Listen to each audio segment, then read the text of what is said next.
Well, hey there, all you beautiful Texans. Welcome back to the James Show. It's News Talk 820 WBAP, now on FM at 93.3. I'm pretty excited, too. I appreciate the enthusiasm. I'm a little excited for a Monday. I don't know why. Y'all must not be Mavericks fans. Don't worry. Listen, we'll get to the tariff talk. We'll get to the talk about the protests that happened all over DFW this weekend.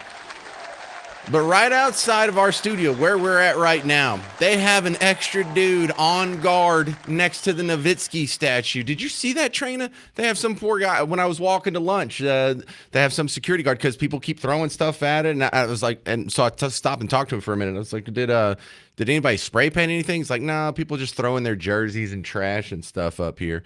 And so they cleaned it all up, and they have a guy that he's like, that's his job today. Because people have some pretty strong opinions about Luka Doncic being traded to the Lakers. Now, this isn't a sports show. I am not a sports expert, so we're going to bring one in. It's the great Donovan Lewis from The Invasion on our sister station, 1310 The Ticket. Hang on. Before we get into basketball business, did I hear you on the morning shift today? Yes. They had a round table about the trade, so I was on with the morning show. Yes, sir. All right. Well, I heard you, and I heard Corby, and I checked the clock, and then I checked the radio again, and then I checked the clock. And I was like, did I time warp? Did I fall asleep in the car? I don't know what happened. So you caught me off guard, but y'all are doing some special stuff because where are you at this week? We are in New Orleans. Lucky preparing dog. for Super Bowl 59. So, yeah, it's funny. We had the whole entire radio row at the Super Bowl, and we didn't talk 1 second about football today because it was all about Luka and the Mavericks. So you get to go to New Orleans for a whole week. They don't just send you up there because the game's not until Sunday. Right. This is just me being jealous. So I guess I'm not going to tell you how much fun I'm having, so I don't want to add on to it. Well, I lived in New Orleans for 15 years. I was just there for Thanksgiving, and I've actually done the Super Bowl radio road there. And are y'all in the convention center? Yes, sir. God, what a party! What a party! I mean, you would just be standing there, and they're like, "Oh, J.J. Watt just walked by the table. You want to chat? Oh, look, that's Jerry Rice." And he wasn't eating rice, though. Matthew McConaughey was wrong on that. All right, Not trying to get us to eat food. That's right. all right. So let's talk about Luka. Is this going to be remembered as a sad day, or is this going to be remembered? Because I remember the Herschel Walker trade and the wailing and gnashing of teeth at, oh my God, I can't believe you got rid of our best player. In fact, he's our only superstar, and it turned out to be the genesis to 3 Super Bowls. How do you think this will be remembered in 5-10 years? Man, I don't think it's going to be that way. Anthony Davis, everything that's going on, and everyone pretty upset about Luka not being here. Anthony Davis is a really, really fine player. But when you trade away a generational player to bring someone back in, it's going to be tough on him, and everyone's going to have to I guess he's going to have to play really well for everyone to forget about the trade that was made.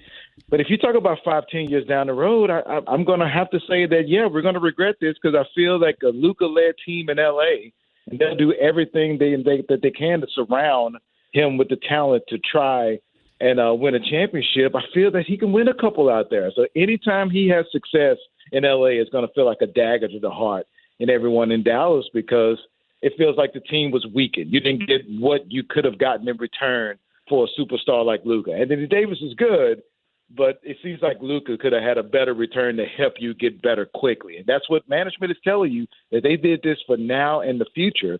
Well, it just doesn't feel like this team is better right now without Luka. Look, we know what the management says. Do you believe it when they say this is all about defense? Defense is winning championships. Do you think there has to be something deeper than that? Was there some conditioning issues, injury issues we don't know about, or is he maybe just hard to work with? I think all of it's mixed in. It has to be. To make a decision like this for a franchise player to be traded away, then there has to be more than what they're saying in addition to what they're saying. So while on the outside you hear conditioning and, the hesitancy to sign into the Supermax, I don't understand that because if you take Anthony Davis's contract, which starts next year, the extension that he signed, it's 3 years for $175 million. So it's about $11 million less on average than what that Supermax is for Luka. So $11 million per average a year just doesn't seem like a lot of money to concern yourself if it's all about the dollar bill. That doesn't make any sense to me. And these guys in the past have always gone above and beyond to try and make sure that this team was surrounded with talent to win. And that meant going into the tax threshold and whatever it took So that can't be the case. So it has to be a lot of things that we hear about and a lot of things that we haven't heard that came down to it. Well, let me ask you a completely unfair question just because I've Okay. seen so many people commenting on this.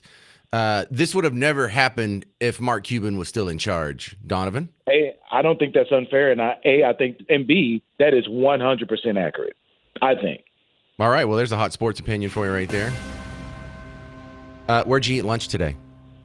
I haven't had it yet. You know, we're on What? to one walk back so we can talk to you, and I think our hotel is really close to Cochan.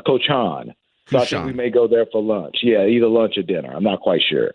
All right. Well, if you need any recommendations or I don't know, you need a tour guide, I still have my best friends are down there, so or some of them. Donovan Lewis from the Invasion on the Ticket from Radio Row in New Orleans. Thank you very much, sir. Thanks for having me, man. It's such a fun time too because the NFL comes in and they deck the whole place out, and like CBS Sports and Fox Sports comes in there, and ESPN comes in there, and they build these giant TV sets in the convention center. And so you're just going from one to another. You're like, oh my God, there's Skip Bayless, and there's Shannon Sharp, and there's Stephen A. Smith, and it just blows your mind. And then you turn around and there's all these football players. Oh my goodness, did I just bump into Steve Young? How come he doesn't have more gray? How come I have more gray hair than Steve Young? So 800-288-9227. We're not going to take calls on the Luka Doncic trade. We got to get into some of this tariff stuff. This may affect your money here, but I don't think it's going to be bad, as some people say. You'll hear some of the critics. You'll hear my response. And then we'll just have fun with the way this is being hyperventilated in the news. Tariff talk coming up next. I'm James Parker. It's News Talk 820 WBAP, now on FM at 93.3.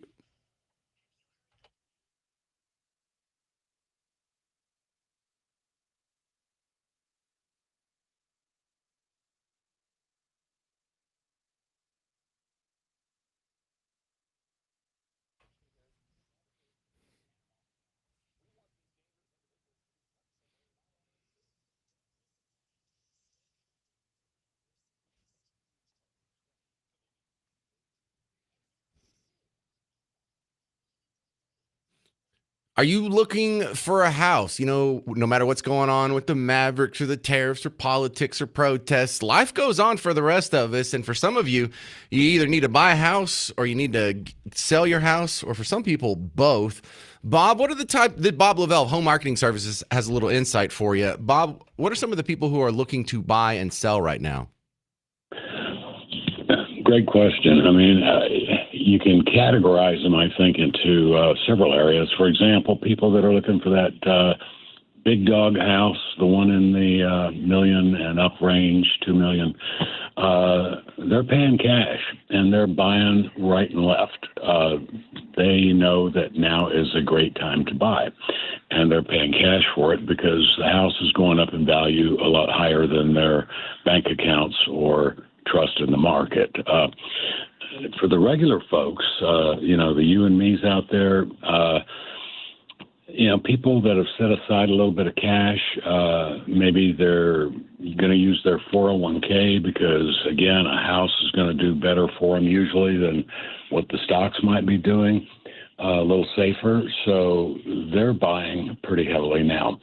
But my favorite buyer, you probably guessed it, that guy that doesn't think he has the down payment, the one who thinks his credit is just not quite good enough, or thinks that he needs 20% down, or in short, what we love to call renters. Exactly. If you want help getting into your house, 972-392-9595. That's the number you call to talk to Bob, the guy you just heard from right now. 972-392-9595. He's got the classic website, blessyourheart.com, and 972-392-9595. Thank you, Bob. Thank you, James.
Hey there, welcome to the James Show. It's News Talk 820 WBAP, now on FM at 93.3.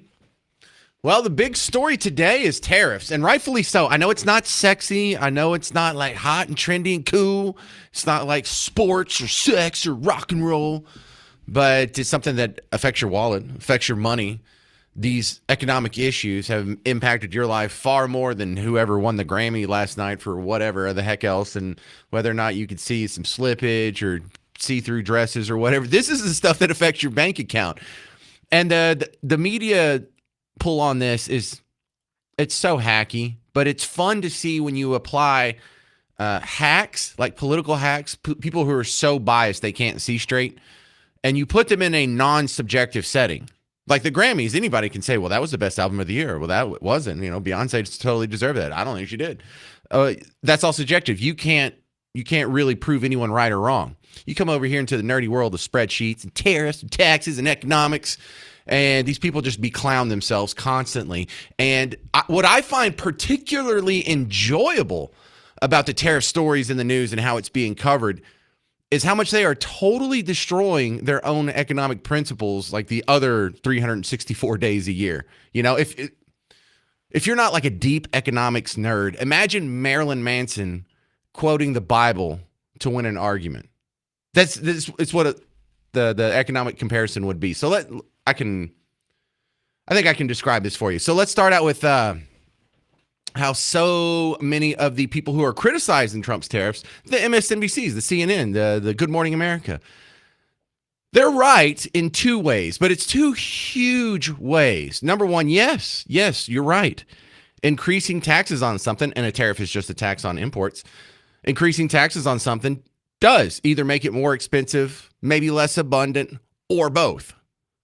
And number two, even if you don't raise taxes on poor people themselves, the indirect cost of increased taxes on entities that they do business with gets passed along to them. They're admitting these two principles.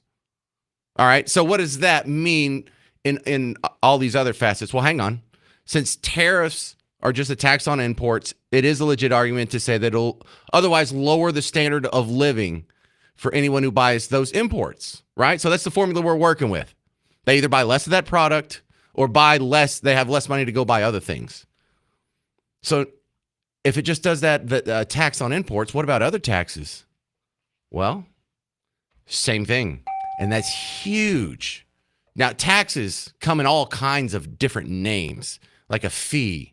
That's a tax. If you go to the DMV to get your registration renewed, you have to pay what was that? What did I pay last month? Like $73 or whatever here it is in Texas. That's a tax. That's money that they take from you and it goes to the government. But anything, taxes, fees, tariffs, licensing, leases. So what happens when Team Blue says they want to make big, evil corporations pay their fair share? Do they mean less in taxes? No, of course. They mean more in taxes. They want big corporations to pay more in taxes. So the same logic applies to tariffs as it does to all taxes. If you raise taxes on corporation, it is a legit argument to say that will otherwise lower the standard of living for anyone who does business with corporations. They either buy less of their products or get to buy less elsewhere. And the crucial thing to remember is this logic that applies to tariffs, therefore taxes, actually applies to any and all government interventions into the free market that increase costs. So it's not just taxes and tariffs. Every regulation, every permit, every license, every fee, it has the same effect of lowering the standard of living for the least among us, the middle class, and even the upper middle class. If you're a multi-millionaire, your standard of living is not going to get shook if eggs go up to $6 a box, or if your washing machine doubles in cost.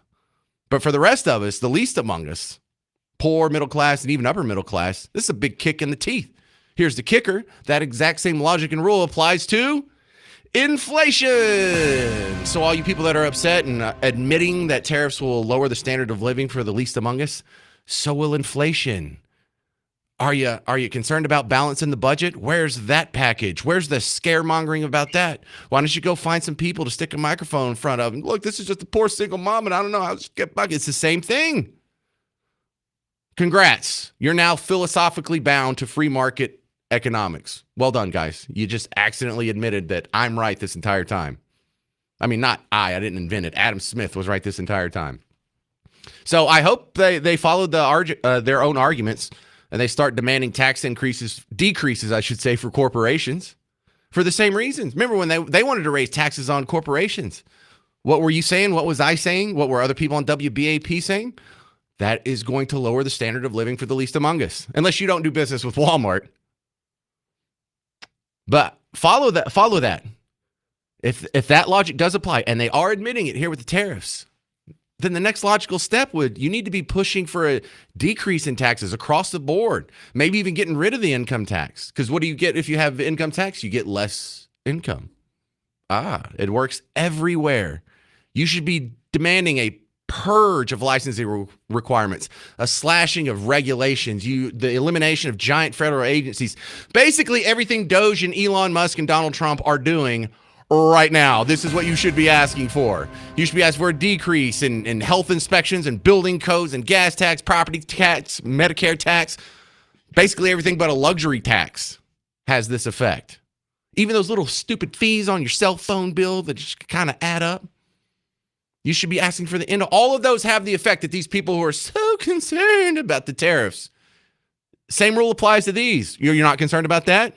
You're not going to do another story tomorrow or maybe on the 6 o'clock news about, we just realized this whole thing about tariffs is going to crush the standard of living for the least among us. Now we're really pushing for corporate income taxes. I don't think we're going to see that. What does that mean? It means they're hacks. There's a reason the founding fathers specifically included the income tax. And of all of these imposed costs, taxes, fees, tariffs, permits, regulations that I just mentioned, the targeted tariffs are probably the least onerous because they're the easiest to get around. A 25% tax on avocados for Mexico doesn't mean we're going to be paying 25% more for all of our Mexican avocados. It just means we'll probably buy some more from Chile, or maybe some farmers will turn up some dirt and start growing some more in the valley in San Francisco, or maybe in the RGV down here in Texas. You can get around it. There's options. There's trade-offs, substitutes. So yeah, tariffs can be an economic drag on the people, but that's exactly what makes them such an effective bargaining chip in diplomacy. Mexico already relented this morning. They're sending 10,000 troops to the border in exchange for a 1-month pause. Well, will the tariffs work ultimately? Maybe. Probably. It's too soon for us to declare victory, but make no mistake, anyone saying that they're already a failure, they're lying to you. 800-288-9227, 800-288-9227. That's what I think about tariffs. Next, you're going to hear from a tax analyst from Bankrate about how these tariffs might affect your wallet. Kimberly Washington's next on The James Show. I'm James Parker. It's News Talk 820 WBAP, now on FM at 93.3. Sports fans, James Parker here for the Prize Picks app. This is the week of the big game. It's coming up on Sunday, and the free square is now live. Well, I guess technically it's not a free square. Patrick Mahomes, one of his statistics, the square is 0.5 passing yards. So if he gets one passing yard, boom, that's a winning square. All you do is make a lineup of 2 to 6 players for the big game. You look at a statistic line and you pick more or less. Well, Saquon Barkley rushed for more than, right now it's at 112.5 yards. If you think he's going to get more than that, you pick more. You take your free square with the Patrick Mahomes 1 yard promotion, and boom, you've turned some fun that you're having just watching the big game into a little extra cash. Do it with the money we give you too. Download the Prize Picks app. If you haven't done it already, get on it. Download the Prize Picks app. Use promo code WBAP. And with your first $5 play, you get $50 in promo cash. Promo code WBAP gets you $50 in promo cash with that first $5 play. Prize Picks. Run your game.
Hey there, welcome back to the James Show, News Talk 820 WBAP, now on FM at 93.3. Your thoughts on the inflation, on the tariff battle, the tariff tiffs. I'm surprised that hadn't been picked up in the headline. Tariff tiff between Trump and our neighbors. We already have Mexico relenting. Just since lunch, Justin Trudeau's come out and said that he's doubling down and he's not backing down and he's not going to, okay. So Canada's acting like a tough guy. Slow down, country with a population less than that of Texas. But let's ask a tax analyst from Bankrate, more specifically, how will these tariffs and the battle around tariffs affect your money? All right, here's Kimberly Washington. She's a tax analyst with Bankrate. Perfect person to talk to as we get in the middle of all this tariff debate. Now, I like this being in the news because this is one of the more intelligent debates that we get to have in the public sphere without people getting their feelings hurt. You know, there's nothing too emotional about this because really a tariff is just a fancy word for a tax on imports. What does the common person need to know about how tariffs and what's going on now could affect their wallet? Wow. So one of the things I just want to start saying, there's been some changes just as early as within the last few hours when it comes to the tariffs. We know that President Trump has campaigned and he stated that he will increase or impose rather additional tariffs on these countries. And so with that, over the weekend, we saw that he imposed tariffs on on Canada, Mexico, and also on China. But with that, that's about 25%. But as of today, now he's having talks with Mexico. He's also planning to talk to China again and also Canada. So this all may change as we're speaking right now. But just kind of for someone who's listening and thinking, well, how would this impact me? Number one, a tariff will be, of course, imposed on goods that's imported into the U.S. And so that could be something that could be a little bit more costly for consumers. So that's something that you do want to keep in mind. But this is like an ongoing thing right now because things are changing by the minute. Right. And, you know, it's really hard to set your watch by this because he doesn't actually want 25% tariffs on Mexico and Canada. He wants them to change some of their other policies. And this is just the hammer that he's using to make it happen, is what it sounds like. That is correct. So he's doing this as more of a negotiating tool. So like we say that this might even change. This may even go away, but we have to kind of keep our eye on it and just kind of see what's going to happen. But then again, something else that you just want to keep in mind, some experts are saying that, hey, of course, this will hurt small businesses. It may hurt, of course, consumers. We saw that the stock market today has, of course, reacted with this news. So we just, again, we'll see, because this is more than likely, possibly, that this will change pretty soon. Well, Kimberly Washington, I saw on bankrate.com that this doesn't sound very intuitive, but if the tariffs stick, especially on China, this could cause your auto insurance to go up. Well, that could be a case too as well, but not just auto insurance. We're talking about small goods. We're talking about a lot of different things when it comes to tariffs. And that's because, of course, a lot of the goods that we enjoy as Americans, they too come from many of the different countries that these tariffs are being imposed on. So it's going to be costly across the board, not just one thing, but all different things. But again, like I said, we just have to really wait and see, because right now it is pretty uncertain. Well, I'm a guy who is a huge Walmart fan. I'm in there far more than I should be, but I know probably most of the stuff that I buy from Walmart is on an international boat at some point. How worried should the common man like myself be? Just a little bit worried, right? Because just as you mentioned, all of the goods that's coming in from Walmart and all the other stores that you may visit, and even small things that you may even purchase online. Small businesses, big businesses, you can expect that if these tariffs stick, that the prices of these goods will continue to increase. And especially another thing you want to keep in mind, if you are a small business, you want to start thinking about different ways and kind of keeping your eye on the news, because, of course, this could, too, impact your bottom line. So if the tariffs do stick around, especially from China, I'm thinking because they'll be able to resist a little easier than Mexico and Canada. How adept do you think we will be at finding alternatives to China? You know, they've been such a manufacturing base. Can we not start building more plants in India and other places that haven't been tapped yet? And, you know, is the timeline short enough for that to help? I would say, number one, that if the China, and one thing I just want to point out, when you speak about China, we know that Trump has already stated that when it comes to China, he's going to impose higher tariffs than any other country. So that's the first thing to keep in mind. We know that the U.S. relies a lot on imports from China. So that's the second thing to keep in mind. So right now, when you think about getting goods from different places, that would be kind of a bit challenging in the short term, maybe in the long term. So that's something that you do want to keep in mind. But the everyday consumer, they are expected to get hit hard if these tariffs are expected to stick around. Well, at what point do you expect to see some of these prices go up in the stores? Because, it hadn't hit the retail level. The tariffs have just been on for, a week or so. But when will we see prices go up if they stick around? I would say that's to say again, I think it's still going to be I'm going to just side on the eye of caution saying that it's going to be uncertain. And the reason why, because this new information just came out today to say that, hey, there are talks about this. Trump is actually meeting with different countries to talk about just kind of stepping back on the tariffs. That could be a strong possibility that these tariffs are not going to go forward. So we just have to wait and see. So I don't really think if he does have these talks and things do kind of come to a halt, we may not have anything to worry about. So we just kind of have to wait and see. Well, Kimberly Washington, another thing Bankrate does a good job keeping an eye on is tax issues. We're now officially in tax season. Anything different or weird about this tax season compared to past tax seasons that the person needs to know about? I think this tax season is quite similar to the tax seasons of the past. We have just the normal things that's changing when it comes to like standard deductions, the amount that you can put into an IRA contributions. Those amounts are changed each year. But this year is quite interesting. That's because President Trump is now coming back into office. And his first term, he passed what was called the Tax Cuts and Job Act of 2017. And just as fate would have it, all of these different tax issues they're set to expire at the end of this year, 2025. So this gives him an opportunity this year, of course, to extend some of those tax law changes. But this tax season within itself, everything pretty much is still the same when it comes to last few tax seasons. Well, the stock market's been kind of shaky as of late. Whether or not the tariffs work out in our favor, it's been my observation that the market doesn't like uncertainty. Should we be expecting maybe a little bit of a pullback, if not a correction? I would say so. Definitely a pullback. And just as you mentioned right now, the market has been shaky. If you check this morning, there's been market sell-off as a result of the tariffs and the news. So if these tariffs do stick around, you can expect that. But if something's to change, of course, we can see that it'd be better positioned. Yeah, I feel sorry for the home builders that are, they have this whole house to build, but if you can't get one thing, then you can't finish the house. And I bet you they're really watching this. All right, Kimberly Washington, thank you for your insight. Where do we find your work outside of WBAP? Definitely, you want to go to bankrate.com. You can find more of my information there. And so you can see some of the articles that I'm writing. And I'm following everything that President Trump is doing when it comes to taxes at this time. All right, Kimberly Washington, good chat. Thank you very much. Thank you. All right, coming up next on the James Show, J.D. Vance was asked about the tariffs on Sunday morning futures. Maria Bartiromo on Fox News yesterday morning. We'll continue our heady talk about this because this is going to affect your wallet. But you know what? I don't think that you're going to be hearing about tariffs after about a month or so of this. It looks like Mexico's already getting the message. Canada, how long can y'all really resist? I mean, we're not going to miss Crown Royal that much. But details coming up. You'll hear from J.D. Vance next. If you have any comments on whether or not you think this tariff war is a good idea, 800-288-9227. You can be an amateur economist on The James Show. 800-288-9227. I'm James Parker. It's News Talk 820 WBAP, now on FM at 93.3.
Well, hey there. Welcome back to the James Show. News Talk 820 WBAP, now on FM at 93.3.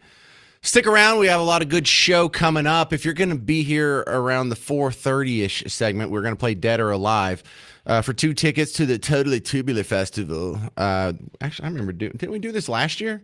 This year it's going to have some bands that you've definitely heard of. Right Said Fred. Oh my God. What? Don't laugh. Why are you laughing? Men Without Hats is going to be there, and I don't think that they're going to be wearing hats. Some band called Haircut 100. I don't exactly know what that one is. Is that a band I should know? Did they have like a one-hit wonder? What? Love Plus One? Do I know that song? Actually, I know it when you sing it in my ear. Well done. Give yourself back those 4 points you messed up last week in the Jaret interview, the Bowling for Soup interview.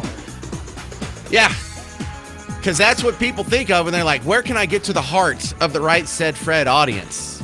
And apparently the promotions crew at Cumulus said, well, the James Show, obviously, if you want the hot heat of the Right Said Fred fandom, WBAP. Okay, I get paid to say things, and I just say them, okay?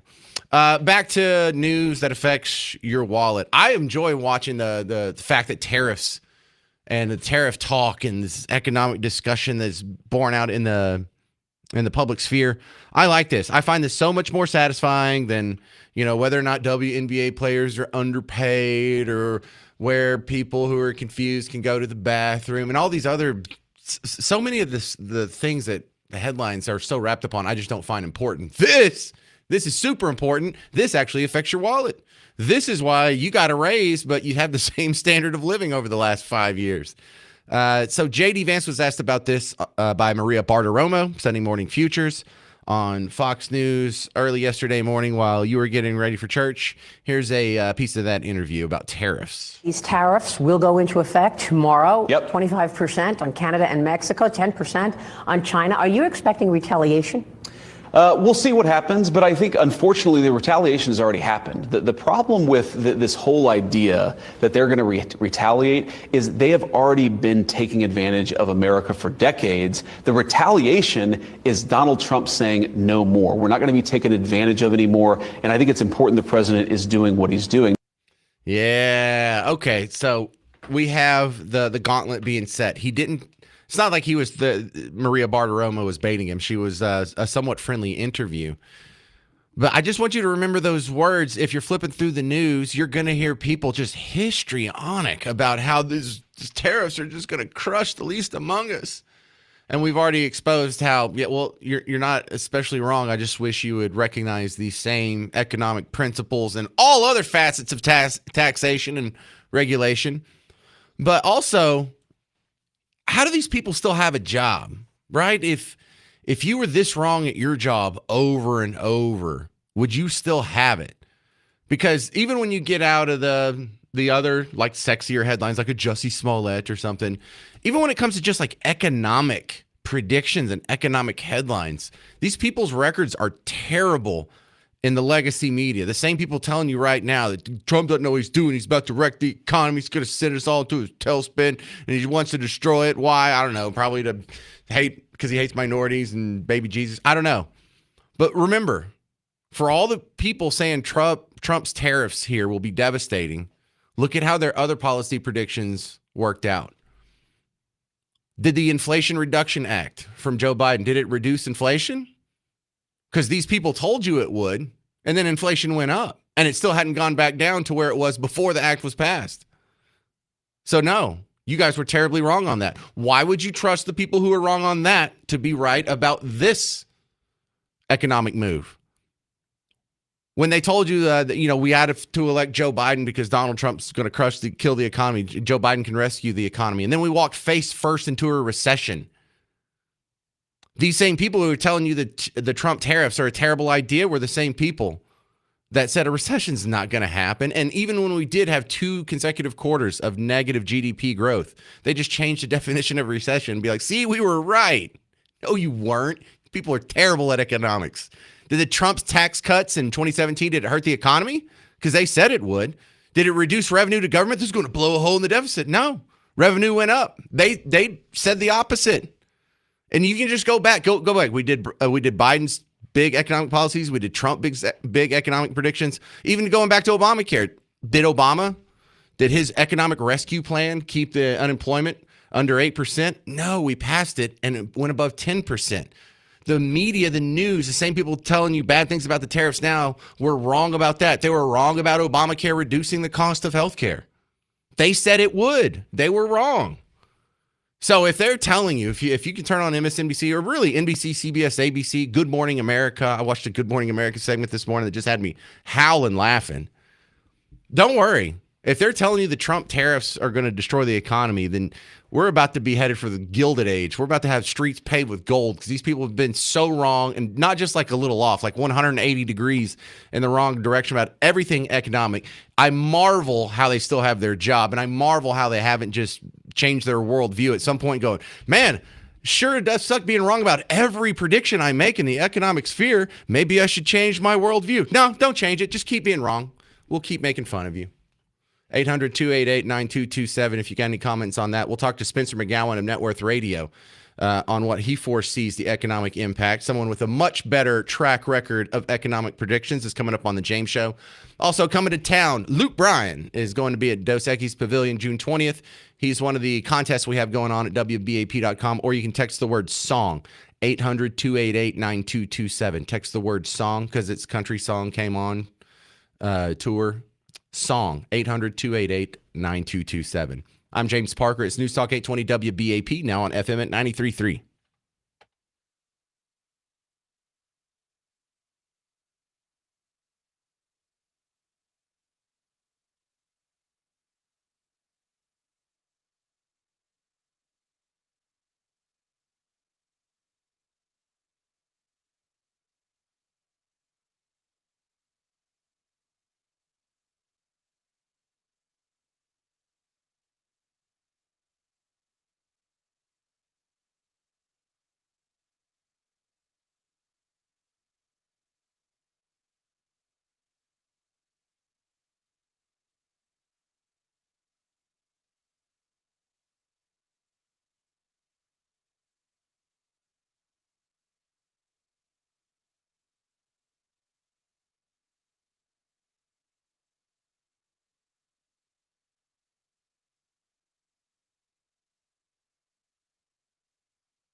Well, hey there, all you beautiful Texans. Welcome back to the James Show. It's News Talk 820 WBAP, now on FM at 93.3. Welcome back to the big show. Did you have a good weekend? Your answer is going to depend heavily on whether or not you're a Mavericks fan. What? I love hearing the updates on how the people are so mad. Because I heard the story when I woke up on Sunday, and I thought, oh, man. Well, I hope Anthony Davis works out, and maybe we can get a good draft pick. There are people out there who they've just let it wreck their whole day. They sound like they went and posted something on Twitter and went and kicked their dog and punched a wall, just shotgunned a Monster energy drink, then put their fist through drywall. It's not that big of a deal, y'all. Not that big of a deal. Not going to affect you a whole lot. What might affect you a whole lot more than that is what we've been talking about on the James Show, tariffs. And to give you a look at some of you do-it-yourself investors, Spencer McGowan's coming back on the James Show. Let's see what he says about all these tariffs. Now, since I woke up this morning, Spencer, the tariffs that were put on Mexico have been delayed for a month because President Sheinbaum said, okay, we'll send 10,000 National Guardsmen to our border to help secure the border. And so, look, are we already seeing this kind of work, Spencer?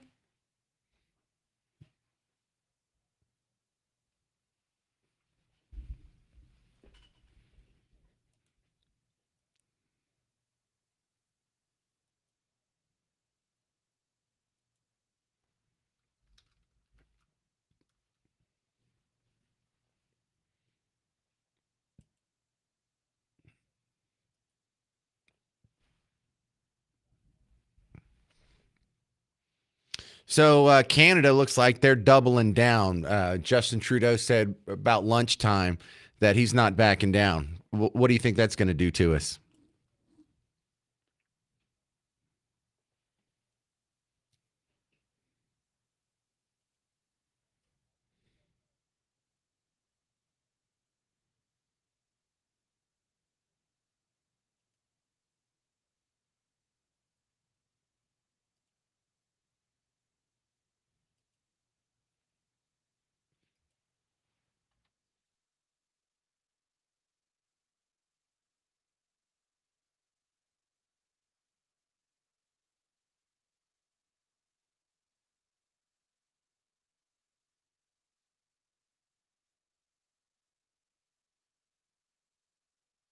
Well, not to be a nerd here, but people are really misusing that term inflation. Tariffs do not increase the amount of money that is in the money supply chasing the same amount of goods. They're conflating that with price increases.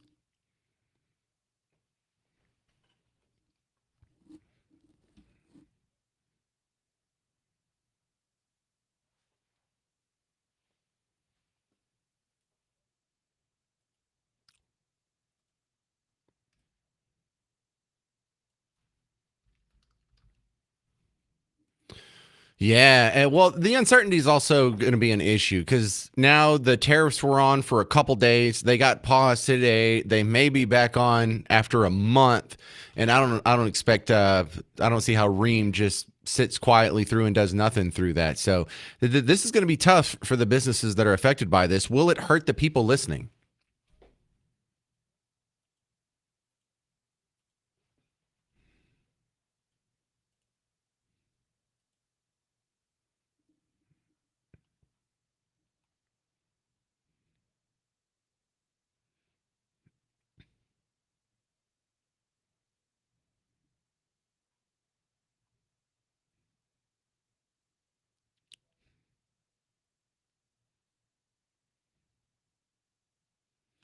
All right. So for people who are do-it-yourself investors, any moves they should be making right now, Spencer?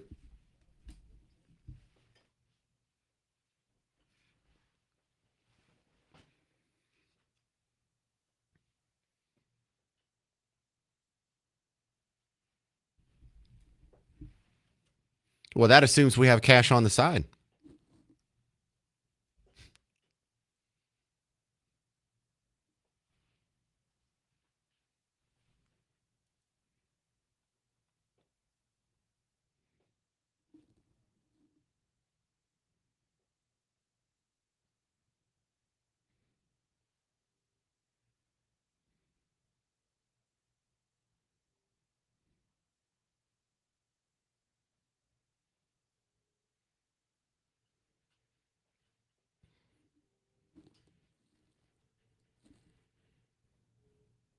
Spencer McGowan, what was on Net Worth Radio this weekend?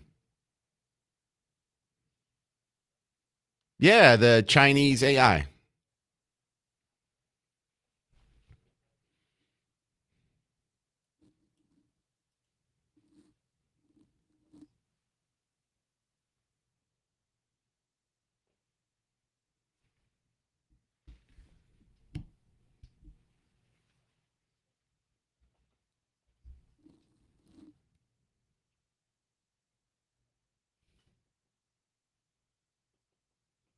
I haven't even heard of Perplexity. Thank you very much, Spencer McGowan, Net Worth Radio. How do they find you online? That easy. Thank you very much, sir. Yeah, aren't we all kind of do-it-yourself investors? If you don't have a financial advisor already, you're a do-it-yourself investor. And if you say, James, I don't have a whole lot of investments, well, then you're doing a terrible job at being a do-it-yourself investor. 800-288-9227 if you have any comments on the economics here. Coming up next, we're going to talk about the illegal immigration protests. A bunch of them continued around North Texas over the weekend. I was going to play you some audio, but there's cuss words in all of them, so I'll just tell you about it. And also, I'm going to ask you, if the Trump supporters were acting this way, the Tea Party movement or people in MAGA hats were acting this way, how would it be reported on? You think it'd be reported on just a little bit different than what you're hearing right now? We'll talk about that next on The James Show. 800-288-9227. I'm James Parker. It's News Talk 820 WBAP, now on FM at 93.3.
Well, hey there. Welcome back to the James Show. News Talk 820 WBAP, now on FM at 93.3. Coming up on tomorrow's show, we're going to have Carlos Tercios from the Dallas Express. And he actually goes down with a microphone and a camera and tries to talk to the people at the protests that were happening. He went last weekend and this weekend. And I played you some of the audio from last weekend, and I was beeping it out. You know, the F Trump, F Donald Trump, F Donald. We got it. F Donald Trump. You don't like Trump. Got it. But we were also, look, these are our neighbors, whether or not they're legal. I'm not everyone at the protest is an illegal immigrant. Some of them are legal immigrants. Some of them are natural-born citizens.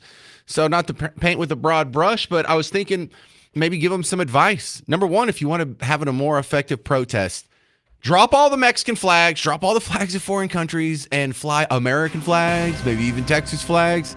Hell, a Dr. Pepper flag would be better than having the flags of foreign countries. And that's not a small thing. There's nothing wrong with being proud of where you're from here. But when we're in a protest of ICE, they're styled as ICE protests, Immigration and Customs Enforcement. So right now they are protesting the deportations. And right now we are deporting criminals, primarily criminals. And if you happen to be someone who without any additional crimes besides being an illegal immigrant next to them, well, you get deported too. But, you know, wrong place, wrong time. That's on you, buddy. Well, look at how MSNBC's reporting on it. And I just want to give you an example here because I can't play you what the people at the protests were saying because in the background there was always an F-bomb and it just didn't sound good. But here, this will just be an example from someone. This is the Saturday afternoon show, MSNBC, Katie Fang. Convicted felon President Trump's terror campaign. Hey, the first word, convicted felon. Convicted felon President Trump's terror campaign through heightened mass deportation efforts. It's a terror campaign. You get that? Deporting rapists is terrorism. What? Deporting criminals, deporting people who set women on fire on the subway. You're the terrorist, not the criminals, not the rapists, not the people who are burning Americans alive on their way to work. They're not terrorists. The convicted felon Donald Trump is orchestrating a mass enforcing your own border. Now a terrorist act. Enforcing your own immigration laws. Terrorist campaign.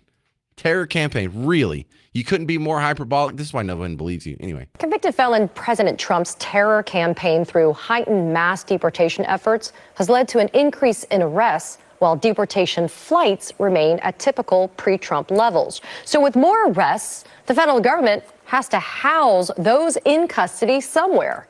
But we're hearing, and we know, the vice president of the National Immigration Law Center saying, report upon report of conditions in those detention facilities that don't provide basic health care. They shackle women when pregnant, and they haven't had protections for communicable diseases such as COVID. I mean, Paula, the continued dehumanization of migrants is the goal here, right? That's exactly right. Oh, my goodness. If you don't like the terrible conditions, don't break the law. These are people who not only just broke our immigration law, but they broke some other bigger law on top of that. Some sort of sexual assault, some sort of violence, a murder, immolating your neighbor. These people, they're not supposed to wake up with a mint under their pillow. Oh, these accommodations are improper. They're from a third world country. Some of these people grew up with a dirt floor and a roof that was made of palm fronds. And you're worried that they don't have their full cornucopia of COVID-19 treatments. What are you going to do? Put them on a ventilator? Give them remdesivir? Give them the vax?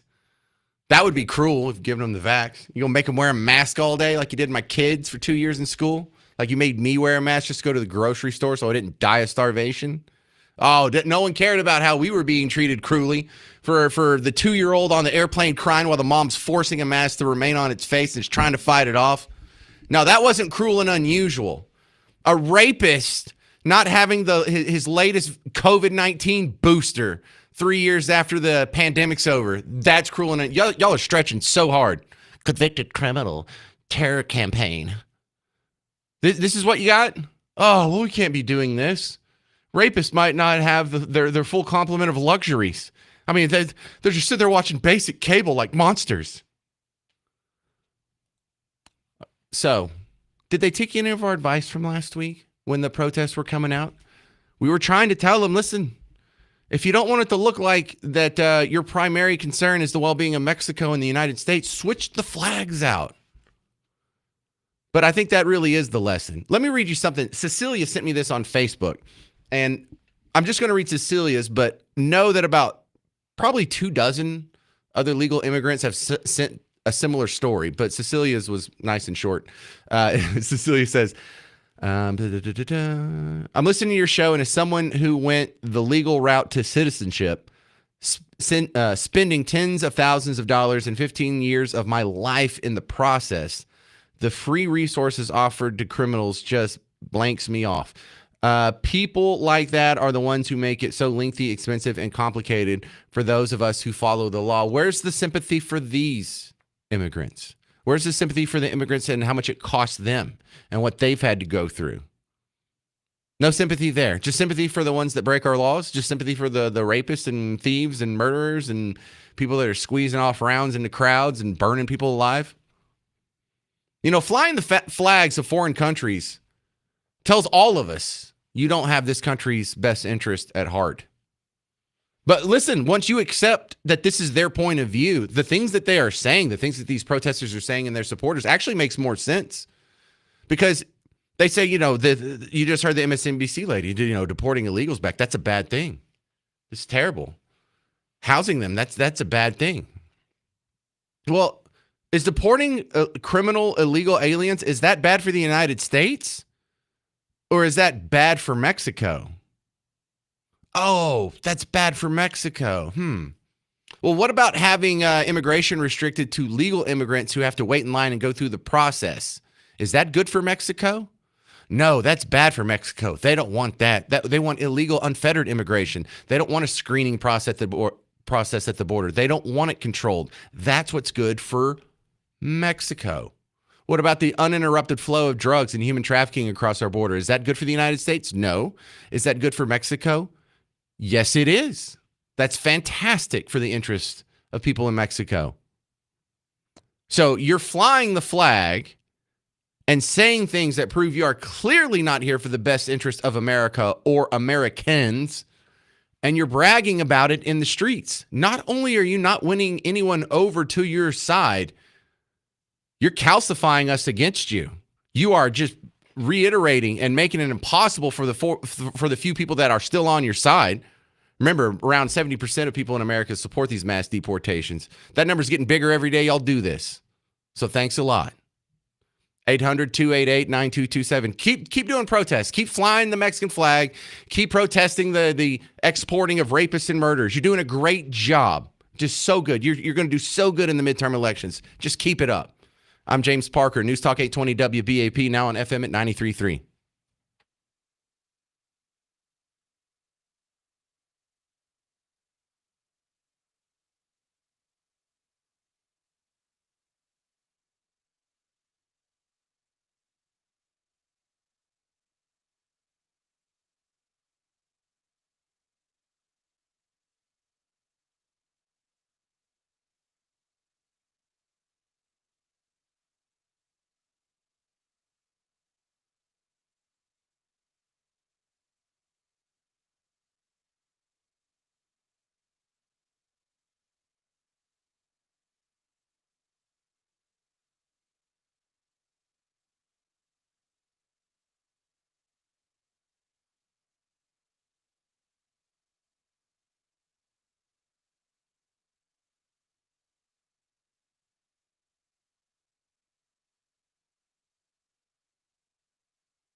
Hey there, welcome to the James Show, News Talk 820 WBAP, now on FM at 93.3.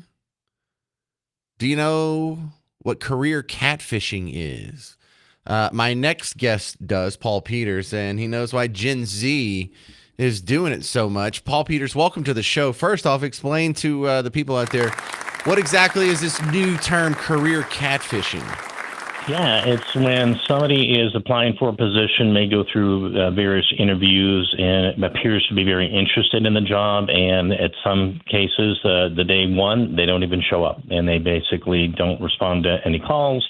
And so they pretty much have just a no-go, no-show. Okay. It could be called career ghosting, but I guess catfishing work. Catfishing sounds like you got a job, but when you show up, you are not what was in the resume. Correct. All right. So Gen Z is doing this. Why? Well, it's interesting. I had an interview last week talking about, actually, 3 of my kids are Gen Zs, and it's, they grew up in an environment that was through the COVID, when I'm talking about their workforce time. And so they were already remote because we were forced remote. So they're now getting back into the workforce where they're working, and they are so used to working remote, that has been their pattern. And so when they basically get the calls for the interview, and a lot of times, many of them are still living at home. So the push for them to get a job and to be employed is not that. Plus, they also want to have some control over their work. The work-life balance is very, very important for Gen Zs. Well, that makes it kind of difficult for people who are hiring. If you're on the other end of this, what do you do about preventing from being career catfished? Well, it's funny. I was actually on the call with one of my staff, and we've had numerous people apply for positions. Either they weren't qualified or they just don't show up, which is very frustrating because as an employer, we spend a lot of money getting people to come on board with the recruiting and the criminal background checks. Everything we have to do as an employee, and when they show up, then we have to start from square one. And so it becomes very challenging. So basically, we as an employee have to make sure we have better screening tools. We've got to make sure we're being very sensitive to that work-life balance. And when we're looking for somebody who's applying who may be in that Gen Z, we're not going to necessarily say, you're not going to be a good fit, but we've got to make sure there's a good match between what our company values are and somebody who wants a job. And, one thing we will not tolerate is people just not showing up. I mean, that's just not acceptable from an employee standpoint, because otherwise you hire them, they're going to be a nightmare for the rest of whatever their career looks like. Well, part of me is feels a little sympathy for these guys because we've learned that there's ghost jobs and ghost postings for job postings that aren't really jobs. They're either not really hiring, or they're just trying to collect resumes to keep a stable, or they're testing the market to see what kind of interest they could get should they choose to add that position. So I feel like the disrespect in the job market kind of goes both ways. Correct. And that's one thing. I was talking to a recruiter, happened to be in the Gen Z population yesterday, and talked about what he has to go through as a recruiter. And it does go both ways. So they're actually putting out there, and sometimes the recruiters will ghost the candidates. And so it's, in some respects, it's kind of like, well, we're going to get back at you for this. And so you have it on both ways, which is challenging for an employer and somebody who wants to look for a job. So overall, I mean, I can't say that all this new technology doesn't help, but man, it comes with some weird side effects too. It does. It does. We're going from exiting the COVID remote back into the workforce. Myself, as an employee, we have a modified remote where people can work remotely, simply because of geographical areas that we cover. But, employers have to be sensitive, because people are not going to necessarily settle for the corporate culture anymore. They have certain expectations, certain wants and needs. An employee has to be sensitive, as long as they're meeting, the needs of the new hires, new staff, as well as not compromising on their own values as a company in regards to profit.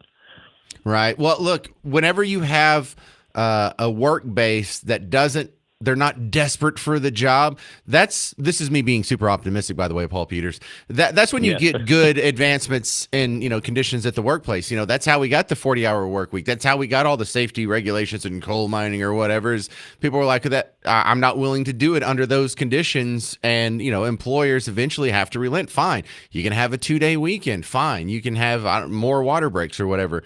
So I think in some ways this may be good, because it may be pushing things forward in as far as comfort and amenities for the workers. It is. And one of the challenges I remember asking one of my mentors, because the challenge I was having is they're not working 40 hours a week. And he says, are they accomplishing what you need them to accomplish? And I had to really a new mindset, a new paradigm. And so employers have to have that mindset.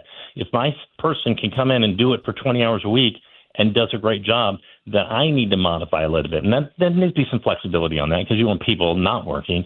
That's dealing with your coffee badgering and, the quiet vacation that they speak of. But you've got to make sure you have a clear expectation of what you want them to accomplish. And if they're able to do it and still have that work-life balance, then you got a winning candidate there. Yeah, I guess really the only way to avoid this if you're an employer is don't lowball the salary. Correct. All right, Paul Peters, tell them what you do outside of WBAP. Well, I'm a best-selling author, have a TV show On Purpose with Paul, and I run my company, Covenant Case Management, North Carolina, and I have a nonprofit and a foundation. So I keep pretty busy, and I'm a dad of 4 kids. All right, paulpeters.world? Paulpeters.world, yes. That's the first .world I've ever seen. Yeah. All right. Well, I'll always remember that then. Paul Peters was my first .world. 800-288-9227. 800-288-9227. Have you seen something like this? Have you been ghosted by a Gen Z? Have you been career catfished? I would be really hot under the collar. Running a business is hard enough when your employees actually show up. 800-288-9227. The next thing I'm asking you is, it's been 2 weeks since Trump's been president, and you still hadn't seen the Epstein client list. Starting to get a little concerned that we're not going to get to see it. 800-288-9227. I'm James Parker. It's News Talk 820 WBAP, now on FM at 93.3.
Well, hey there. Welcome to the James Show. It's News Talk 820 WBAP, now on FM at 93.3.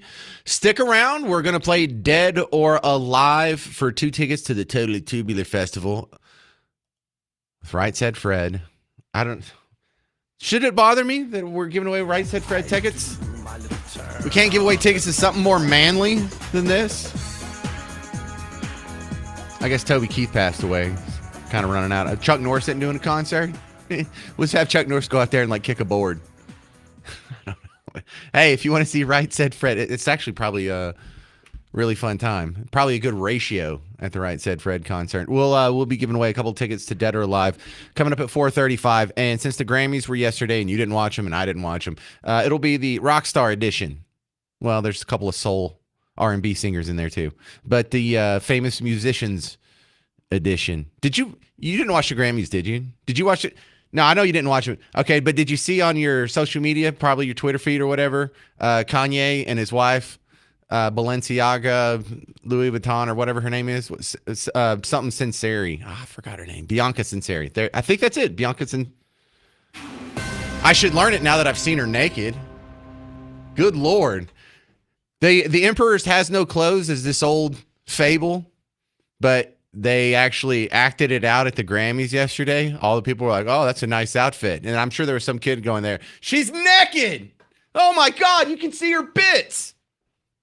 Anyway, so no, I didn't watch the Grammys, but I don't know. That's weird because Kanye West, this is a guy who went from George Bush doesn't care about black people after Katrina to cutting a Christian album 5 years ago, running around in a MAGA hat for the last couple of elections, and now he's running around with a naked wife next to him in public, just making everybody sin. That's a complex fella. All right, so a lot to look forward to on the show. Stick with us, and if you can't be with us for the next hour and a half or hour and 12 minutes, check out the James Show podcast. Here's something I'm concerned about. It's been 2 weeks. You still haven't seen the Epstein client list. Wait a second. How long does it take to release a list? You can give me the list. I'll have it on Facebook in about 6 minutes. I'll just wait till the next break, take a picture with my phone. Boom, it's done. Over. End of story. What's taking so long here? Because every day that we don't get to see the Epstein list, I get a little more worried thinking we're not going to see the Epstein list. Because it doesn't take 2 weeks for that thing to come out. And you could make the case, well, there's national security interests or whatever, powerful people involved. Good. Let's find all the crazy people in our that are wrapped up in our national security interest, and we'll just have our national security interest be wholly owned by people who aren't pedophiles. This is really bothering me, and it should really bother you too. And of all the things we're trying to get to the bottom of, we actually have the pretend economists on NBC acting like they think tariffs are going to end the country and Trump's literally Hitler and all these other things are going on. This is something everybody should agree on. Whether or not you like the deportations, you should want to see the Epstein client list. Whether or not you think we should have universal health care, you should want to see the Epstein client list. Whether or not you think Orange Man is bad or Orange Man is Hitler, the Epstein client list should be one of your top priorities too. Because we have this going on. Where's the Diddy list? For all of history that you've been alive, we've just thought, well, there's powerful people, and if you're rich enough and powerful enough, you can get away with it. Going all the way back to the Roman emperors, Tiberius. Go look up what he did. It'll make you sore just reading it. But they have always gotten away with it. Could this be the generation that ends that? Could you and I finally be big enough butt heads, and the common man, when we band together, be powerful enough that we can finally put a stop to at least that? I know not everything's going to be peachy after that. I know not everything's going to be fair, and not everyone's going to get the same amount of Fruit Loops and all the cereal bowls. But at least we can punish the people who went to underage rape island, all the millionaires and billionaires and politicians and movie stars and men of industry. And I am concerned that we haven't seen it. And I know it's only been 2 weeks, but on the other hand, bro, it's been 2 weeks. We have Doge that's already kicking people out of their office. We've already had tariffs slapped on and then paused. We've already had all kinds of other action. Why not this?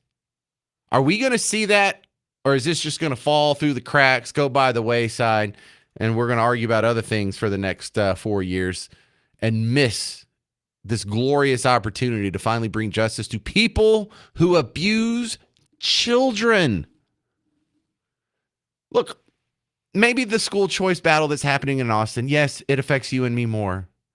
It affects Texas more. It affects our kids, or I don't know how much gray hair you have, maybe your grandkids.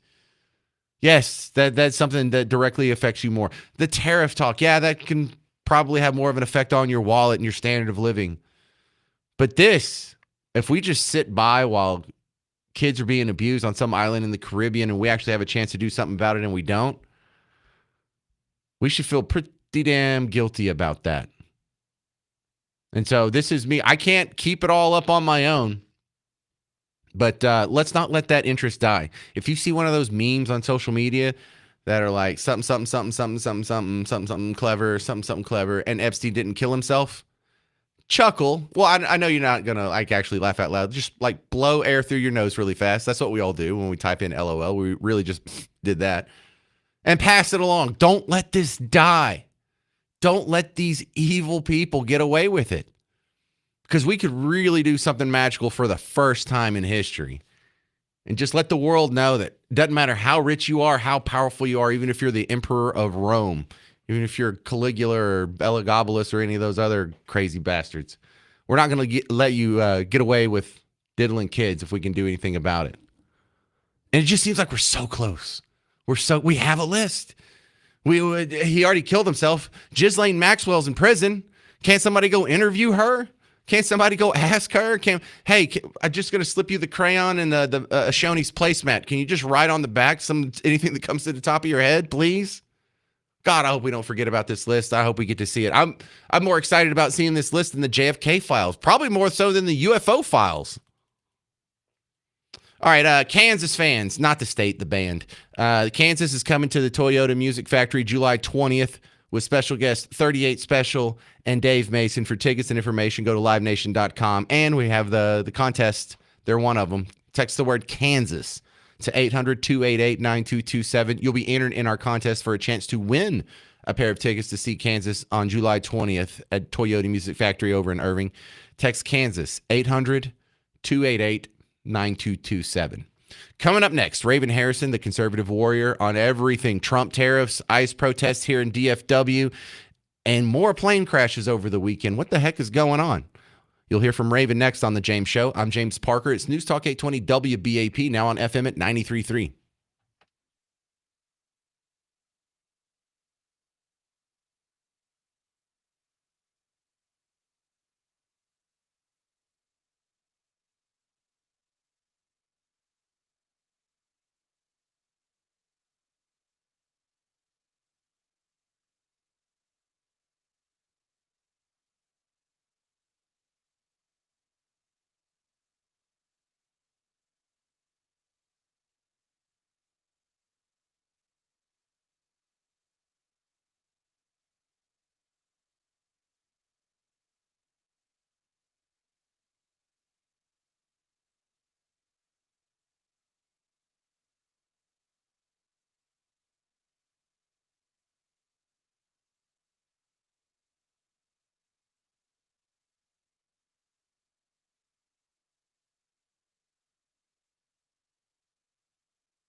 Well, hey there, all you beautiful Texans. Welcome back to the James Show. It's News Talk 820 WBAP, now on FM at 93.3. Yeah, let's go. Listen, updates immediately. Canada just caved in. Just folded like a cheap suit, like a lawn chair, just whatever metaphor you want to use. I just saw this floating across. I got like a Fox News update, and then I went and looked at the source. So here's, first of all, here's Fox doing the breaking news. This happened just 20 minutes ago. For his country, Trudeau wrote in part, Canada's making new commitments to appoint a fentanyl czar. We will list cartels as terrorists, ensure 24... Oh, wait, the beginning of that. Here Fox News alert. This is the breaking news I shared with you just before we went to commercial break. Canada's Prime Minister, Justin Trudeau, saying moments ago on X, President Trump's proposed tariffs will be paused for at least 30 days for his country. All right, let me go read the statement that he put out here, because he just put this on X/Twitter at 3:36 our time. This is Justin Trudeau, so I should probably read it in like a more effeminate voice. I just had a good call with President Trump. I'm not going to do that. Canada's implementing our $1.3 billion border plan, reinforcing the border with new choppers, technology, and personnel, enhanced coordination with our American partners, and increased resources to stop the flow of fentanyl. Nearly 10,000 frontline personnel are and will be working on protecting the border. In addition, Canada is making new commitments to appoint a fentanyl czar.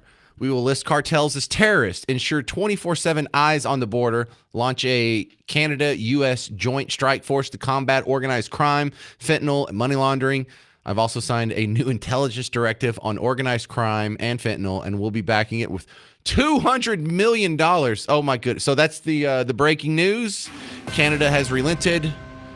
Proposed tariffs will be paused for 30 days while they work on the rest of the details. Raven Harrison's my next guest, the conservative warrior. Raven, that's 2 wins in one day. Mexico and Canada both buckled, and it's not even dinner. I keep saying this man is playing 5D chess and everybody else is playing checkers.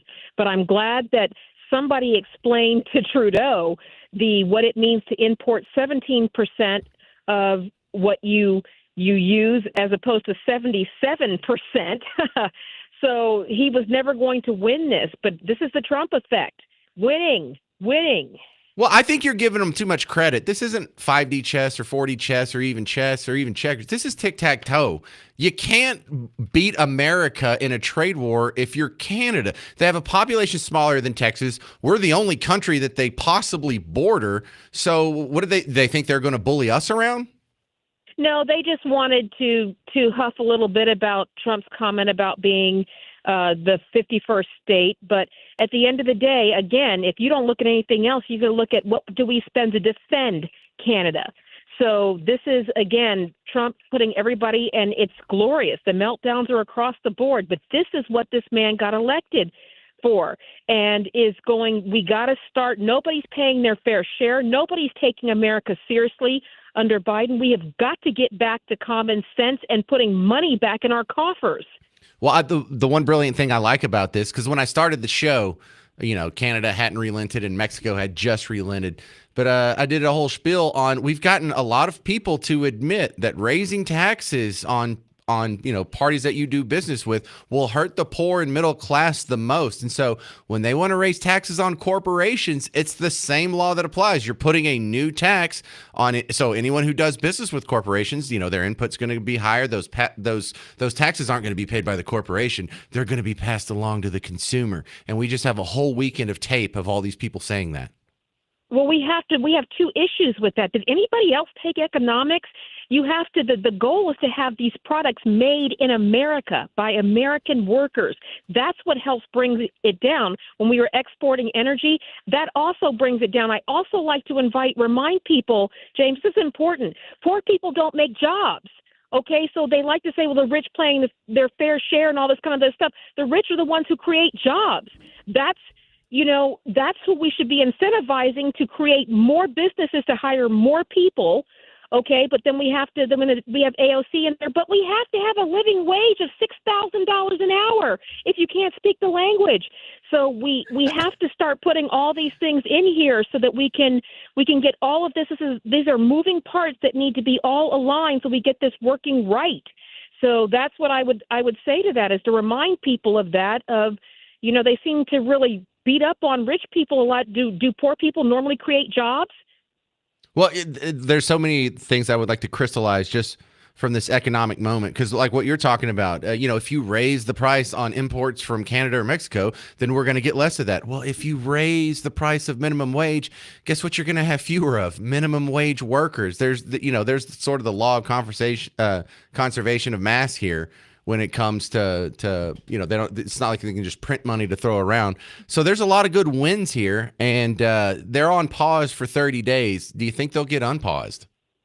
I don't. I think he will play ball. I mean, like I said, he's in over his head on this. But again, I am very, very supportive of President Trump getting this. Again, the end goal is to get them made here, to put our people back to work, to get them, doing it, and for them to be paying, like I said, regular wage. What happened when they raised the minimum wage out in California? You got kiosks everywhere. This is what has to be thought through.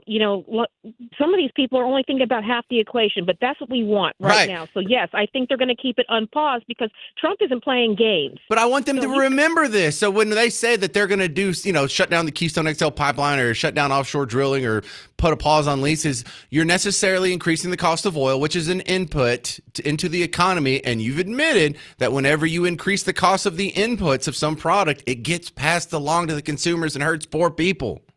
Correct that, and I'd like to also interject on that for the ones going, well, he didn't bring egg prices down. He didn't slaughter millions of chickens under the guise of a pandemic. We all have to, and bird flu only seems to affect chickens. It doesn't seem to affect cows or any other. So they culled all of these chickens, and the prices skyrocket. The man's been in 2 weeks now, like it's Trump's fault. Like heck it is. Okay, yeah, well, it's your silver alert, the Captain Underpants. That's his fault. Captain Underpants. I like that. So don't worry. Egg prices will come back down. Hang on a second, because I still want to talk to you about the protests that happened around here in DFW. You're a local in our area. And also I have had advice for the ICE protesters. And then also more plane crashes. This can't be a coincidence. We'll ask Raven Harrison about it in about 4 minutes. If you have any comments, 800-288-9227. I'm James Parker. It's News Talk 820 WBAP, now on FM at 93.3.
Hey there, welcome back to the James Show. News Talk 820 WBAP, now on FM at 93.3. We continue with Raven Harrison. Raven, did you go down to the protest? Was that you waving a Mexican flag at City Hall this weekend? Did I see you there? It sure was not, but it was good to have I'll take, everybody who's a hypocrite for 200, Alex. That's what we saw out there. If you didn't take anything away from that, you saw people who are in our country illegally, who are on taxpayer money that they didn't put into, sitting on top of cars, blocking traffic and causing damage because they don't want to go back to a country they're waving a flag for. There it is. That's one of the comments I see the most often. When you look at the protests, specifically the ones that happened here in Dallas, and I saw they were doing the same thing over in Fort Worth and Denton. They're flying a ton of Mexican flags, shouting "Viva Mexico" and "Si se puede" and chanting in Spanish. And why are you here? Then why don't you want to go back there? Why are you resisting? Why would sending you back there be inhumane? Right? And again, we're Nazis. You're on streets you didn't pay for, receiving an education you didn't pay for. That all came courtesy of the taxpayers. So that's what it frustrates me the most about all of that. But again, and you knew Trump was coming in. He has campaigned on this issue. So why was this opportunity not taken to get legal? Yeah, and I think they're really hurting their cause. I think if they just keep doing this over and over, they're going to lose support. Well, that is correct. And, people are starting to see this for what it is. It is a way to skirt the laws. You cannot cherry pick which laws you want to follow, which ones you want to pay attention to. That is not how it works. And, this other we support, we are welcoming, but again, they want to dilute this argument of immigrant versus illegal. That is a different argument. Immigrants helped build this country. Illegals are economic parasites who are here siphoning money off that our veterans and our seniors and our disabled are not getting. That's what that money is for, is to take care of our citizens first. And anybody else having that argument, it is very un-American for them to be sitting there waving Mexican flags, getting upset about, we don't get enough food, we don't get enough this. You know what? Get all that stuff back in your country. Okay, Raven, I'm going to just pivot to this airplane situation here, because when the question comes up, how many airplane crashes does there have to be before it's too much of a coincidence? And mathematically speaking, the answer to that is 2, because plane crashes are so rare. If you have more than one in any weekend or any week span, you should be suspicious. But there's been more than 2 issues that we've had. So what's going on? Are these connected? Well, there's the ones you know about. Remember, I'm going to speak to this as, my father was a pilot in Nam, and I am married to a commercial airline pilot who just flew that route to Reagan. And I can tell you that all the people who are pushing back, most of which have no idea, what goes on behind the scenes, I can tell you it is unequivocally true. The issues that are going on with the FAA, the hiring, how they have prioritized skin color and all this other garbage that was going on under the Biden-Harris regime over skill and merit. And this was the foreseeable and logical outcome, especially for, what pilots do. I just want to put this in context. I don't know any other profession, James, that requires, my husband has 35,000 flight hours. I don't know, he has to get tested every 6 months for medical. He can't take aspirin without winding up on the no-fly list, and he's drug tested often. So I don't know any other job that we have that requires that level, other than maybe, the medical profession, that level of education and qualification and certification. So for all of a sudden Biden to walk in and go, you know what? Who are you on the street? You're black? Okay, come over here and fly this airplane. This is absolutely a dumpster fire, and my heart breaks because those were mostly children coming from a skating contest. And again, they're trying to spin this. We don't have all the facts, but here's what we do know is that apparently the person at the center of this who was flying the Black Hawk was an aide of Biden, who has pride stuff all over their social media page. And again, this is what I want to impress upon people, and I'm talking as a woman of color as well, is you cannot do that for something like aviation where you've got planes going here and there and people's lives are at stake. But now remember, these people who pushed this aren't living under this. Biden's never had to have his plane flown by a DEI hire or anything. And again, if DEI is such a trigger for them, then, if it's such a good thing, then why do they get offended when you call them that? Well, DEI is something that if see who was that? Didn't earn it. Yeah, Evan Sayet made the great distinction of the industries that liberals dominate. They're all rhetorical industries where, the result of what you're saying or doing or your philosophy doesn't matter. So people on TV, actors, actresses, academics, they can go out and they can teach a kid that Marxism is way better than capitalism, never have a bad thing happen to them. And those are the industries they dominate, showbiz, talk radio, politicians. But when you get in these real jobs where there is not room for error, building bridges, flying planes, that's where you have to go by merit or there's going to be negative consequences. But it started at the top, didn't it, James? We got Pete, whatever his last name is. I don't even want to butcher that. But we got the unqualified transportation. Why did we get it? Because he's gay. That's why we got him. And then what happened? We immediately had supply chain unprecedented. We couldn't get baby formula. We had ships circling the harbor that couldn't unload while he was home chest feeding. True story. So what I'm saying is that started with him, and he has the nerve to come out and go, well, Donald Trump is playing politics. You got it because you're gay. How is that qualified for anything? And again, and look at what's happened. Unprecedented supply chain issues, skyrocketing costs, and then we got racist bridges. We got all this other garbage that came with it. So again, and now, a combination of, letting people get away with this and them being able to go 4 years unchecked without anybody pushing back on this, with somebody at the helm who was unqualified, who couldn't answer any. Did you see the confirmation hearings of the person who was going to be heading this? Couldn't answer a single question about aviation. This is what happens. And now innocent people are dead. Innocent people have paid the price, okay, for what he calls of we shouldn't play politics. Well, we shouldn't play politics now because we can tell everybody it's your fault.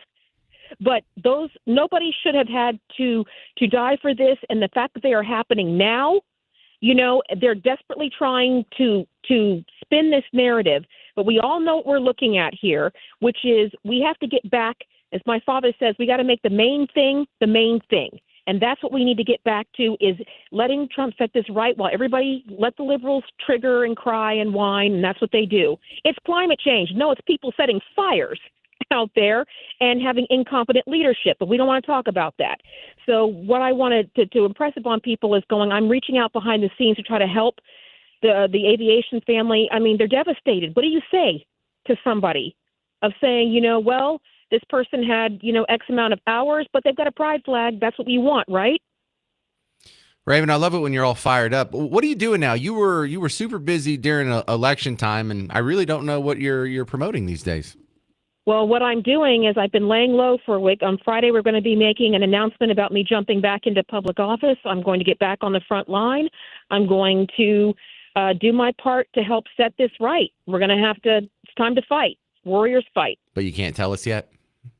I can tell you on Friday. All right, well, come back on the show then. I'll be happy to promote you. You've been a great guest, and I know your head's screwed on right. So best of luck, and I look forward to the announcement. Thank you, Raven Harrison.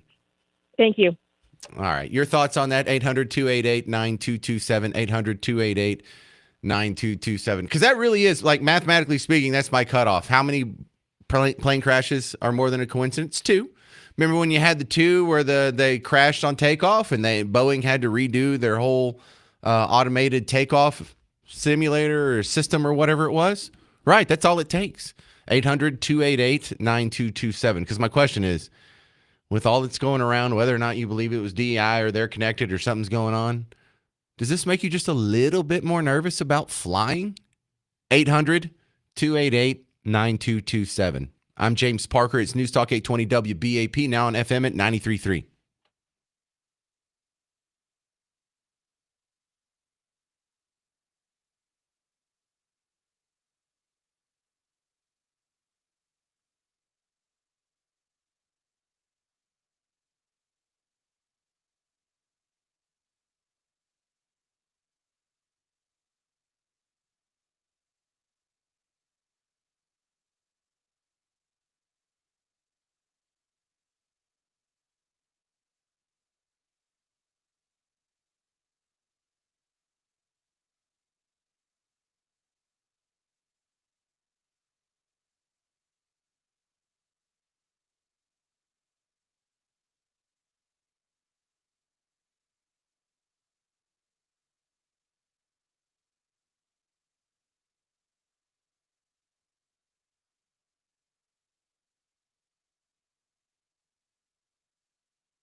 Well, hey there. Welcome to the James Show. News Talk 820 WBAP, now on FM at 93.3. You want to play Dead or Alive? We're going to be playing for a pair of tickets to see Right Said Fred. Well, there's a few other people that are going to be there, too. Men Without Hats, Haircut 100, more. It's called the Totally Tubular Festival. It's going to be at the Pavilion at Toyota Music Factory, July 5th. If you want to win some tickets now, we're going to play Dead or Alive. Call in 800-288-9227, 800-288-9227. We're going to load up the phones. I'm going to give you a list of 10 people. See if you can guess if they're dead or alive. If you get it wrong, I go on to the next person. If you get it right, you stay in. And it's just 10 people. And because the Grammys were yesterday and none of us watched it because none of us really care anymore, this will be the rock star edition, although there's 1, 2, 3, 4 R&B singers in there. I just picked a bunch of people from the 70s because that's sort of dying age. No offense, y'all. It just, you know it. You know what the actuarial tables are. You don't have to work for an insurance company. You know. But while we're loading up the phones here, 800-288-9227, 800-288-9227. We tracked down the guy that I played for you. Well, this was on Friday's show, wasn't it? Thursday or Friday's show. His name is CJ Grisham. He's a lawyer from the Temple area here in Texas, but he does a lot of political advocacy, free speech, and whatnot. He was at the Tarrant County Commissioner meeting last week, dropped an F-bomb, got kicked out. We'll ask him about it. I came here last time because my good friend Mason Yancey was murdered in the jail. All right? That's why I meant to come here. But you didn't hear from me. The reason you didn't hear from me is because the thugs you have outside the door there assaulted me, threw me in handcuffs for no reason whatsoever, and tried to arrest me. Thankfully, Sheriff Wayborn thought the better of valor and listened to me when I told him to read the law. Now, remove him immediately for that comment. Get him out of here. Excuse me, that's protected speech. Yeah, it's not going to be protected in this courtroom. All right, so he got kicked out. He got prevented from going to a previous meeting. And then when they realized he was legally correct, they had to let him in the next meeting, and they found some light and transient cause to get him kicked out. Oh, he said a cuss word. Oh, no, this is far too bad for the delicate ears of the Tarrant County Commissioner Court. What are they hiding? We'll find out on tomorrow's show. I'm having him on. You can kick him out of your meeting. He's going to be on WBAP. And so instead of just the 24 people in your silly little court meeting, about 40,000 of your neighbors are going to hear it tomorrow. How about that? So, yeah, we're going to have a good show. All right, let's do Dead or Alive. Some Mr. Jovi, hit the theme song. Thank you, Mr. Jovi. He's got a good voice. He should do something with that. Welcome to Dead or Alive on the James Show. This is the game show where I'm going to give you 10 celebrities. All you got to do is tell me if they're dead or alive. Whoever's left at the end is going to get some Right Said Fred tickets. Don't laugh. People want them. Let's start with no woman, huh? All dudes. Michael in Fort Worth. You ready for Dead or Alive? Yeah. All right, let's go. First one, not the Pips, but Gladys Knight. Is she dead or alive? Gladys Knight? Yes, Gladys Knight. She's alive. She is alive. Well, you had to think about that one, though, didn't you? Next one, yeah. Prince, dead or alive? Oh, he's dead. Died in 2016. One of the Beatles, Ringo Starr, dead or alive? He's alive. Elton John, dead or alive? Alive. Glenn Campbell, dead or alive? Dead. Frankie Valli, dead or alive?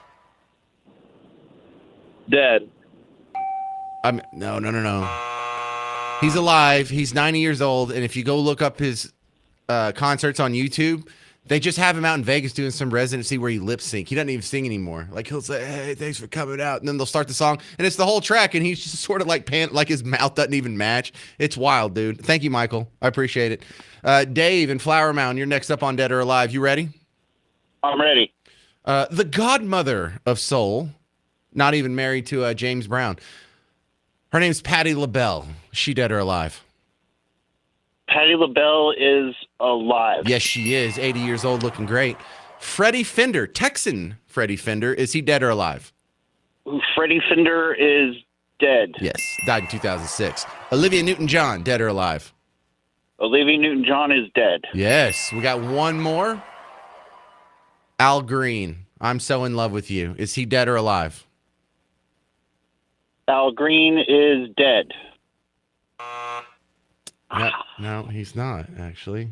Sorry. Oh. Rick and McKinney. Yes, sir. Were you paying attention? I was. Al Green, is he dead or alive? The Reverend Al Green is very much alive. Yes. That's the easiest win you could possibly get, Rick. Yes, sir. Thank you. You don't sound like you're a Right Said Fred fan. I don't mean to make any assumptions here, but you would like to go to the Totally Tubular Festival? Sure, absolutely. I would. Yeah. Just tell your friends you're a big fan of Men Without Hats. I think that's what you have to do to get away with that one. All right, so hang on, Rick and McKinney. Garrett will give us your information. We'll email you tickets. 2 tickets to the Totally Tubular Festival featuring Right Said Fred, Men Without Hats, Haircut 100, and more. Coming to Pavilion Toyota Music Factory July 5th. For more information, full lineup and tickets, go to livenation.com.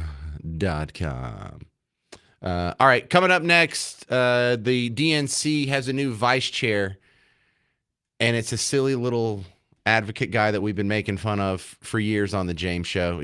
I couldn't be happier for him. You'll find out next. I'm James Parker. It's News Talk 820 WBAP, now on FM at 93.3.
Hey there, welcome to the James Show, News Talk 820 WBAP, now on FM at 93.3. You know, I'm super excited about tomorrow's show. We're kind of running out of time here. But on tomorrow's show, one guest I'm going to have, his name's CJ Grisham. He's an attorney, but he does a lot of political activism, a free speech advocate. And I've seen some of its antics around Texas. A while back, I did a morning show for Waco for a couple of years, and he first came on my radar then, and that was 10 years ago. So he got kicked out of a commissioner's court meeting for saying a cuss word, and he also had been barred from going to a previous meeting. So apparently there's something that they want to hide really bad from this guy. And look, I'm not worried about the F-bomb. I'm worried about what they're hiding. So he's going to come on, and whatever they're trying to stifle out there is going to be exposed on WBAP tomorrow. I love having a radio show so I can do stuff like that. Another great guest that we're having on. We were trying to get him for today, but things got a little tight. Carlos Tercia is coming on. Now, he works for the Dallas Express as one of their reporters. And when they had the protest, not this weekend, but last weekend, like 8 days ago, he went out there and he got some audio, and I was able to play you some of it. But when he went out this weekend, I was already planning to have him on, but there's a video where a very angry ICE protester gets in his face and is, get the bleep out of here. You don't belong here. We don't like your kind. You need to get out of here. We're going to bleep you up. All just threatening him. And he had to sit there like with a straight face and be like, are you getting this video here? I don't feel like I'm in a position where if I move, and I've been there. One of the reasons why I don't like going down and getting man on the street audio is I've had a guy with the bullhorn in my face saying, hey, you're the new Jim Crow. And I'm like, oh my God, if I get beat up and put in the hospital, that'd be great for my career, but that would ruin my weekend. So it takes a little bit of bravery to go out and do that. And he's going to tell you what he saw firsthand, what he had to deal with, so you don't have to go do it. So that's awesome. So we got the Dallas Express reporter, Carlos Tercia, coming up tomorrow. Also, local civil rights advocate, free speech advocate here in Texas, CJ Grisham. It's going to be a heck of a show tomorrow. And today's show isn't even been over yet. How awesome is that? I'm going to bring you, we're going to finish with a story that's not really important. Just God, it's funny. I don't know why I find this so enjoyable. I probably shouldn't. It's probably a personality flaw. But do you remember the name David Hogg? He's this little guy, and I don't want to beat him up too much. He was in the Parkland High School class during the Parkland High School shooting. Now, he wasn't at school that day. He was off campus when it happened. But as soon as he found out a bunch of his classmates got massacred, he rushed to the campus and made himself available to news and started saying the most anti-gun, anti-Trump, bombastic stuff that just CNN was waiting for. And so it catapulted him to stardom. Even though you can go find, a dozen Parkland students that will say the opposite, he's the one that gets to be on CNN. He's the one that's on MSNBC. He's the one that's interviewed in the New York Times. He's the one that got a full ride to Harvard, not based on his academics. He didn't even qualify to get in based on his grades. He got a full ride pushed through Harvard based solely on his political activism. And then he gets out. This is how long it's been. He's already graduated from Harvard. Now he's just a political activist. What does he do for a living? I don't know. He just gets paid to go around and do these events and do public speaking. He hasn't accomplished anything. And every single dispute he gets in, he's a huge embarrassing failure, and that's why I love him. He tried to pick a beef with Mike Lindell, kept commenting on his tweets a few years back, and he said, you know what I'm going to do? I'm going to make my own pillow company, and I'm going to put him out of business. And we're going to show that you can have a good company and you can treat your employees right, and they can get full health care, and they can get 6 months of paid paternity leave or whatever all he was promising.